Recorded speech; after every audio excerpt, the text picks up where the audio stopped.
Well, hi everybody, and welcome to another encouragement from the Psalms. And today we're in Psalm 63. It's a psalm of David, and our little introduction tells us that it's written when he was in the wilderness of Judah. Now, your mind might instantly go to, is David being pursued by Saul here as a young man?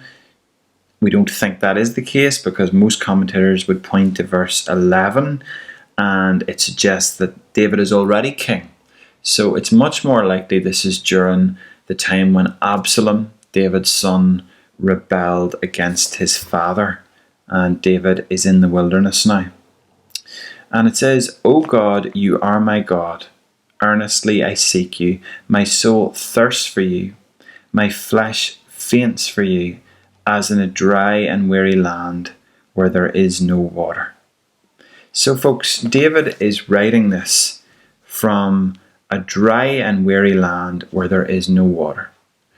And he's in that physical wilderness, but it would also suggest that he's in that spiritual wilderness because he's earnestly seeking after God. His soul is thirsting after God, and his flesh is fainting for God. Not just for water, but for God. And I suppose this is a little bit, this psalm it's a little bit of a guide in how to survive the wilderness. How to survive the wilderness. And to survive the wilderness, you need to know God. And not only do you need to know God, but you need to know that He is your God. And David in the wilderness, after being betrayed, he knows God, his God, and he desires Him with more fire than ever before. Earnestly I seek you. Earnestly. That word earnestly. I think sometimes we hear that word earnestly and we think that means kind of, isn't he very earnest, that person? Isn't he very kind of respectable or whatever? Earnest is this, like, it's a depth. There's a depth to this. He deeply is seeking after God. His soul thirsts for God, and his flesh faints for God in a dry and weary land where there is no water. Like, as surely as a person would be like, desperate, excruciatingly desperate for water in a dry and weary land, David is desperate. His whole being yearns for a taste of God. If you want to survive the wilderness, if you want to survive difficult times, you need to know not only God, but you need to know that He's your God. And then it goes on to say, So I have looked upon you in the sanctuary, beholding your power and your glory. So David is putting his mind back to when he's not in the wilderness, and he's remembering how in the sanctuary he beheld God's power and glory. So he's thinking about times of worship, at the Ark of the Covenant, or where he beheld something of God's glory. He's thinking back to that. But then he says, because your steadfast love is better than life, my lips will praise you. So I will bless you as long as I live. In your name I will lift up my hands. Folks, here's what I think is fascinating. David's thinking back to when he had access to the sanctuary. Right? He's thinking back to when he had access to the sanctuary. But what we see here is your steadfast love is better than life. So I did behold you, your glory and your power, but your steadfast love is better than life. David's relationship with God does not actually rely on any externals. I think it's really important to see that. It doesn't rely on any externals. Like the Ark of the Covenant is in Jerusalem. David is in the wilderness. He's remembering great times of worship in an organized context, but yet your love is, even in the wilderness, it's better than life. and my lips will praise you. So I will bless you as long as I live, and in your name I will lift up my hands. Folks, lifting up your hands in the wilderness is actually a much better test of a depth of faith than lifting up your hands in the sanctuary. It's a much better test. Without the externals, how do we worship God? David worships him, with all of his passion, with his lips, for as long as he lives, and he lifts up his hands. He can't lift up his hands in the sanctuary. So verse 4, he lifts up his hands in his name. In his name. I want to encourage you that at this time of lockdown, that we must worship God even without the externals. Even without the externals. Even when we can't get to our favourite place of worship, we can still praise him because we can behold his power and his glory, and we can behold his steadfast love that's better than life. It's better than life. And folks, what I would love to just show you in this psalm now is that there are actually two very important phases of devotion to God. In verses 1 to 4, we see that fainting devotion.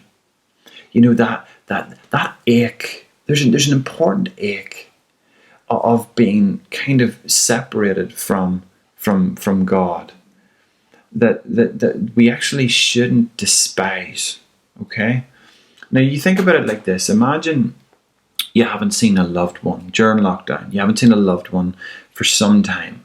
That fainting feeling, that desperation, that earnest seeking that you would love to just be in their company and hug them.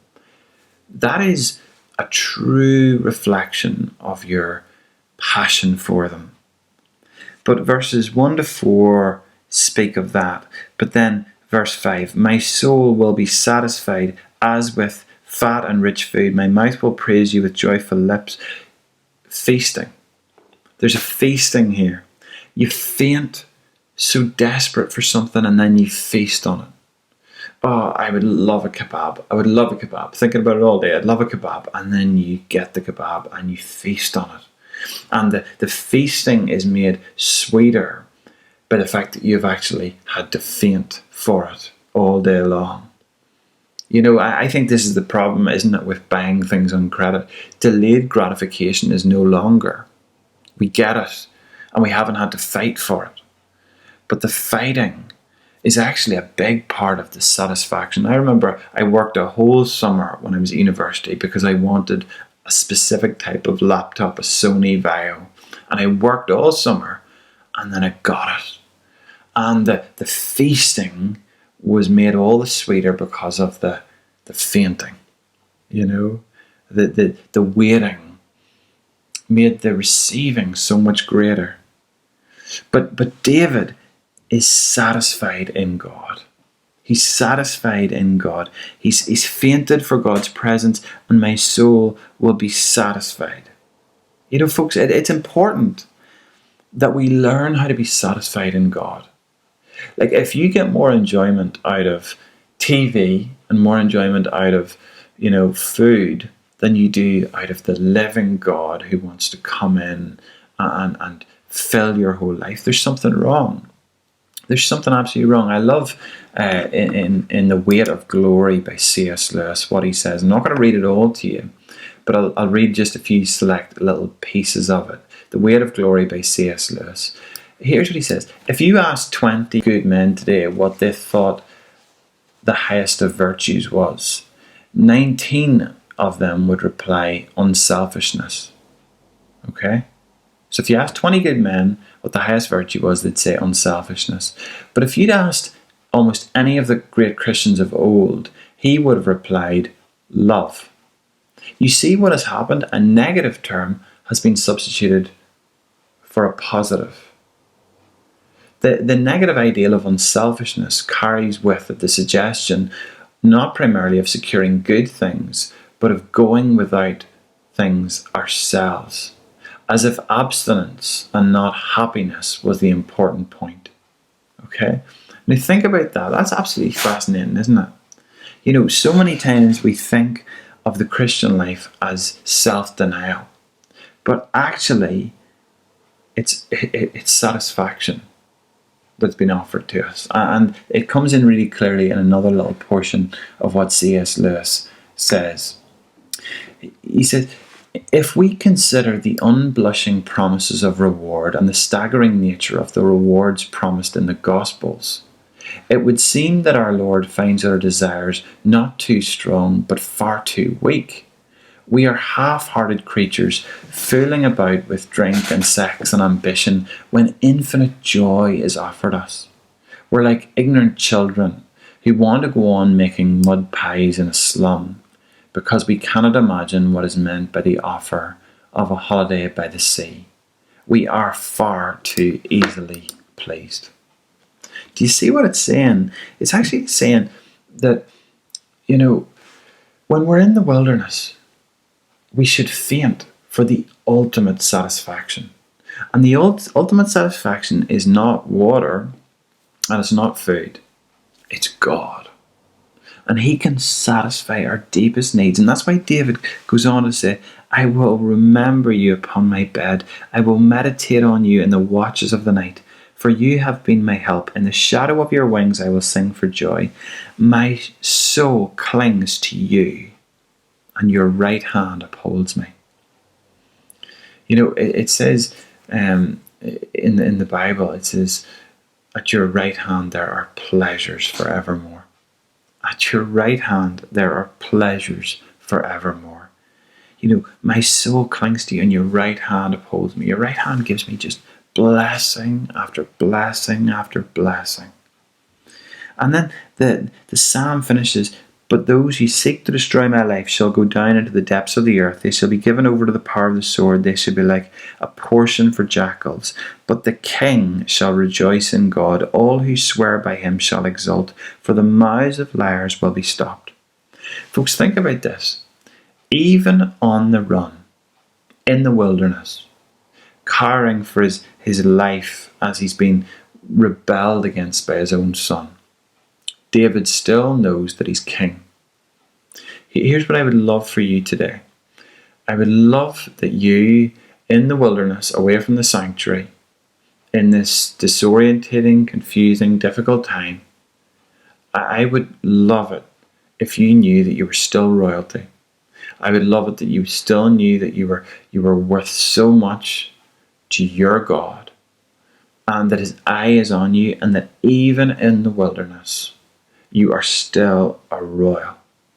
That you would faint for more of God, and then you would feast on the God that wants to reveal Himself and wants to give you pleasures forevermore. Folks, I pray that you would know what it is that Jesus says in His Beatitudes. Blessed are those who hunger and thirst for righteousness, for they will be satisfied. I pray that you be satisfied today, as with of the richest of foods. In Jesus' name, amen.